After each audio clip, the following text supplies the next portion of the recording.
Hey everybody, Sean here with Westcott Designs. Today we're going to be going over how to install a lift kit for the new 2024 Toyota Land Cruisers. Let's get started.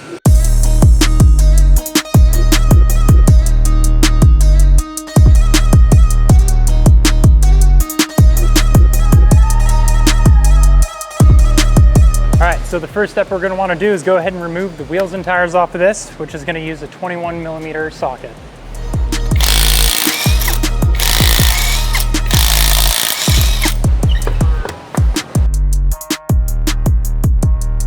Alright, so now that we've got the wheels and tires off, you want to get it up in the air, whether you're using a lift or a jack and jack stands. First process we're going to want to do is loosen the lower control arm cam bolts, which that's going to use a 24mm on these guys. It's going to use a lot of force to break them loose.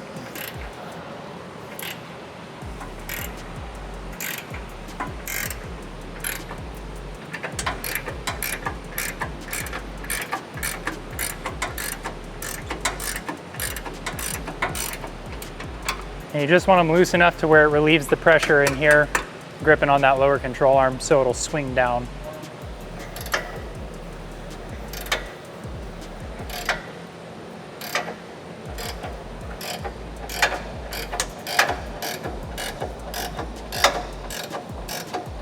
All right, so now that you've got the cam bolts loosened, you've got two 22mm bolts that are in the ball joint down here. We're gonna take those out, followed by a 22mm bolt that's holding the lower shock portion in. And then the last bolt we're gonna take out is this 22mm over here to disconnect the sway bar. With these guys, they are pretty stiff, so what you wanna do is grab a breaker bar, or if you have a large enough impact, it'll hopefully break it, but using a breaker bar, break these guys loose.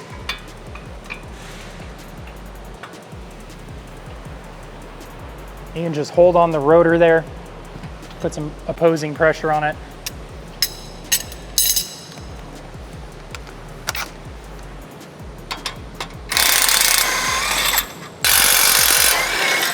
So now when you take the bolts out from the lower control arm on the ball joint side, what I like to do is put a little downward pressure here on the rotor, because what'll happen is this will want to spring up, which then could cause these guys to bind up on you.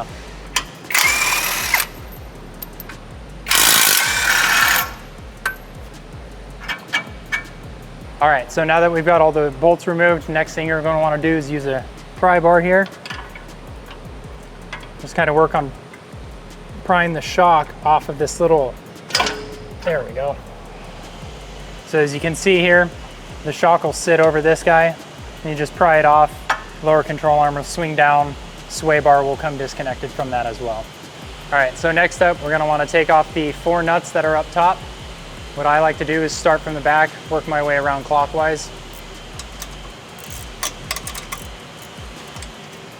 These guys, once you break them loose, they come off by hand really easy.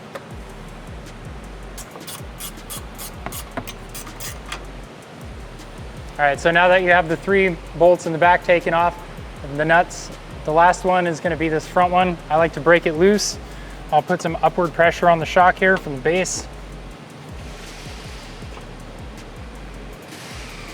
Spin that guy off. Now for this, it's kind of a tight squeeze, but just drops down in between the CV axle and the tie rod. So on these guys, it does indicate which way is facing outwards towards the wheel. So you just want to make sure that you're paying attention to the way that this is clocked, as well as the base of the shock body. You can also use marker, paint pen, anything like that, to make sure you're getting lined up all the way down. Usually just put a mark on the top of the spring, towards the bottom of the spring, and then down at the base. That way you keep your straight line all the way through. Just because this keeps it pretty straight. And with the marking on this guy, it makes it super easy. Okay, so next up, what we're gonna wanna do is put our spring compressors on. Doesn't really matter what style spring compressor you have, as long as you have something that will take the compression off of these guys to make it easier. If you're using this style, you'll notice that they do kind of kick out at different angles from each other. As long as they are directly across from each other, it should compress it evenly and nice and smoothly, and you shouldn't have to worry about anything.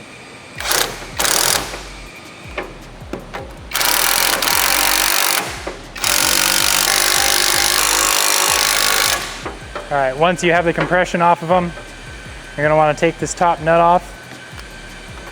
This guy's a 19 millimeter. A lot of times you can just hit it with the impact. A lot of times, easiest thing to do is spray it with some WD-40, get that kind of lubed up.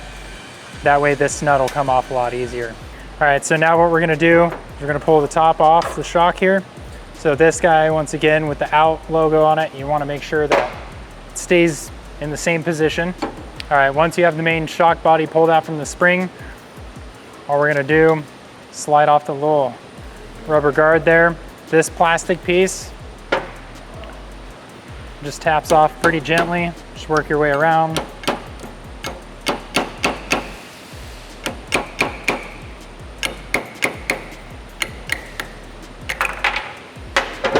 So you get that guy off, you can go ahead and take the spring perch off.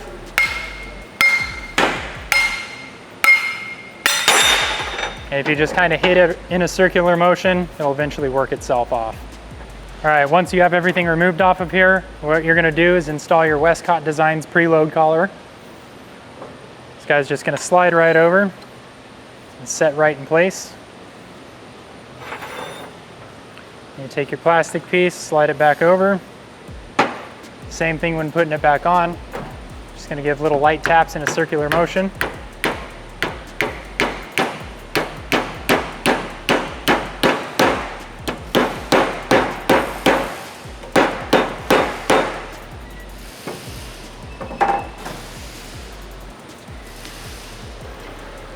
All right, now we can go ahead and put it back in to the spring here.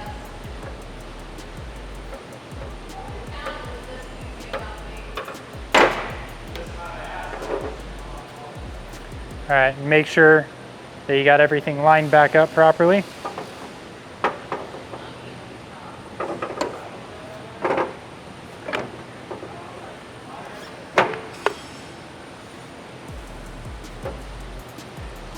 All right, once you have the preload collar in, you're gonna end up having to tighten down the spring compressors a little bit more because it lifts it up just a little bit.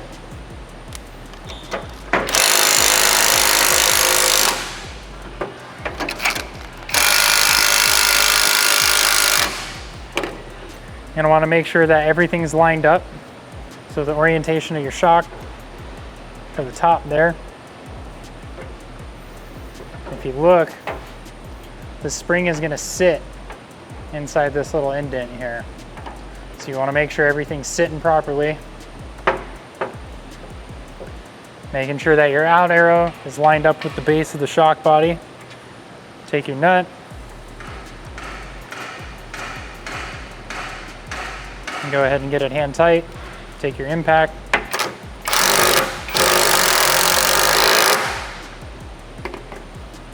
Okay. Now we can go ahead and take off our spring compressors.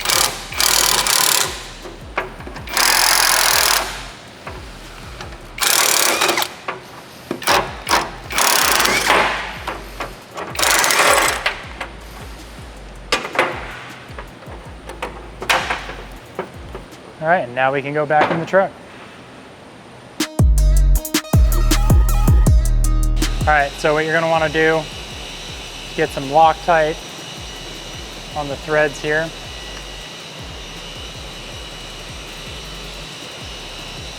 And we're ready to put it back in. These guys go in exactly the same way. Took them out. What I like to do is I'll keep a nut, just leave it on top of the rotor, make it easy to grab.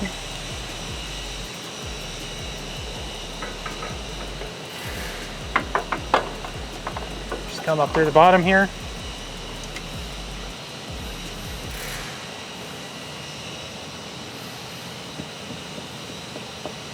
I'll just get that guy hand tight so I can let it sit.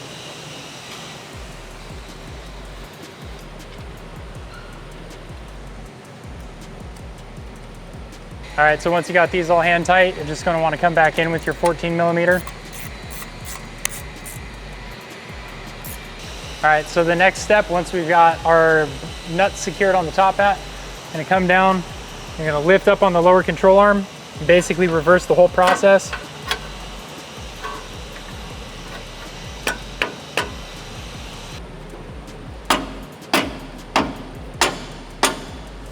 When we go to put that lower shock bolt in, add some Loctite to it.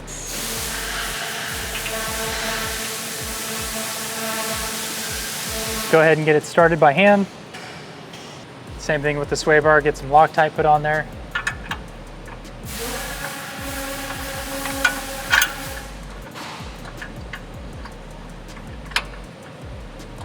This guy you might need to wiggle around a little bit just to get it going, but make sure you're getting the threads started by hand before you hit it with an impact. All right, now we're gonna be installing the bolts on the lower control arm here on the ball joint side. Now, the spindle sits up a little bit higher than the lower control arm because of that preload. So what we need to do is get the whole assembly to move down so it matches up nice and flush. Way to do that, use a pry bar, just put it in between the upper control arm and the spring there, as you can see, and it doesn't take much. Just get some downward force on it. Doesn't matter where you put it in here, just as long as you can get enough force. So down here, as you can see, we need these two pieces to line up. You want to get the bolt holes as close as possible. Once you start applying some downward pressure, it makes it a little bit more difficult to move. So in some cases, you're going to want to use a secondary pry bar and just get in here. Just be careful of that shield on the brakes. All right, so now get it started. I always put a socket on it. It just makes it easier to grab. Same exact thing for the next one. Use a little bit of a pry bar here. Just try to get everything lined up. These guys are pretty finicky to get lined up. Slightest little movement, it'll be way off. Biggest thing is just maintain that downward pressure on that upper control arm as best as you can.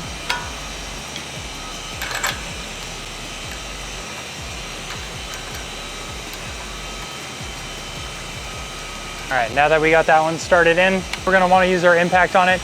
Keep maintaining that downward pressure.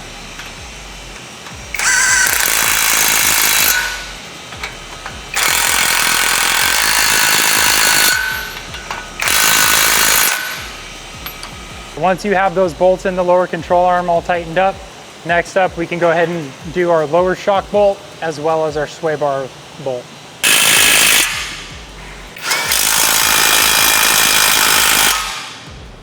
All right, once you've got all that back together, last thing you're gonna wanna do is tighten up those lower cam bolts, make sure that nothing's shifting on you.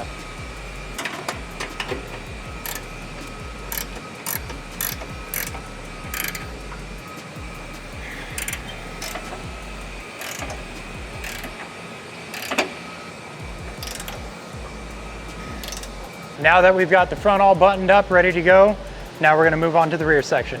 Let's go.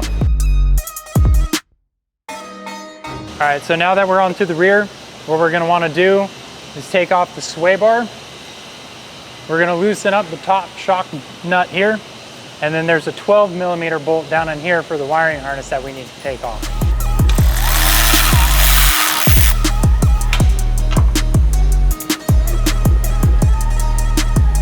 I always like to put the nut back on, just safekeeping.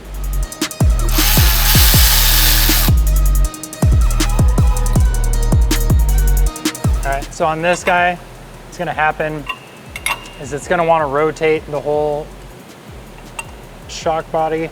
So just put a crescent wrench on top there. So this guy is kind of tough to get it going. What I'd suggest is getting a ratcheting wrench. It'll make life easier. And I'm just gonna get this guy loose enough.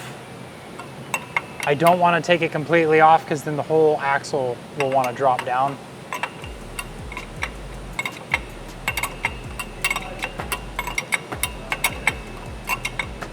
So one of the easiest things is if you have a jack like this and a lift. If you don't, however, make sure you have big enough jack stands that you can get the vehicle high enough off the ground. And you can use a low profile jack to kind of move that axle up and down to make it easy to get that rear spring out. All right, so next up what we're gonna wanna do, make sure that there's upward pressure on the rear axle here. And then we're gonna go ahead and take off this top nut and then slowly lower everything down.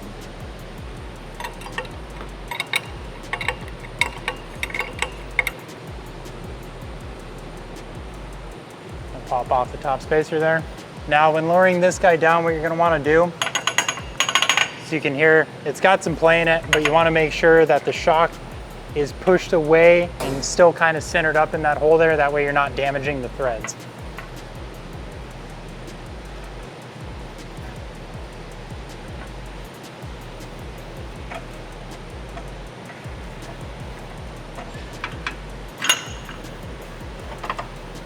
Now once we have the axle lowered down, the spring will kind of fall out of place. Kind of lift up, give it a little bit of a twist. That'll drop right out. All right, now that you have the rear spring out, you're gonna wanna put in your Westcott Designs rear puck. This guy simply just drops right in place. Come back up.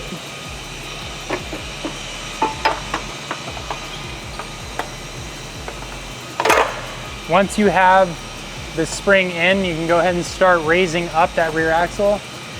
There is a spot on the frame that comes down. It's kind of a conical shape that sits within that spring. So you just want to make sure that it's centered up in there so it's not kicking outwards or shifting around too much.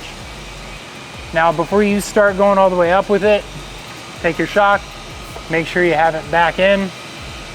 And just maintain that pressure, pulling it towards you to make sure you're not damaging any of the threads.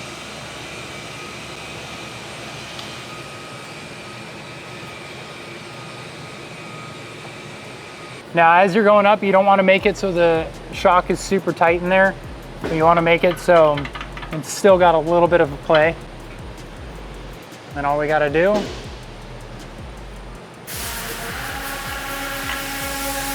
put our top spacer on.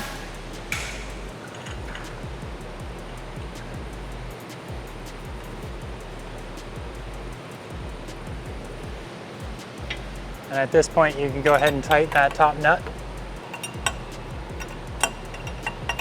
All right, so this guy, get nice and tight, and put a crescent wrench on top and kind of do opposite twisting on it. Get it nice and snug. And then we can go ahead and jump down, get our sway bar attached again.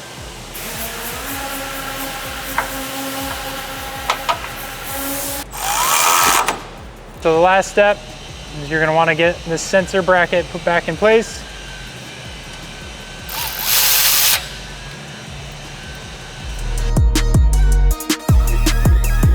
All right, so now that we got the rear part done, it's time to put on our wheels and tires.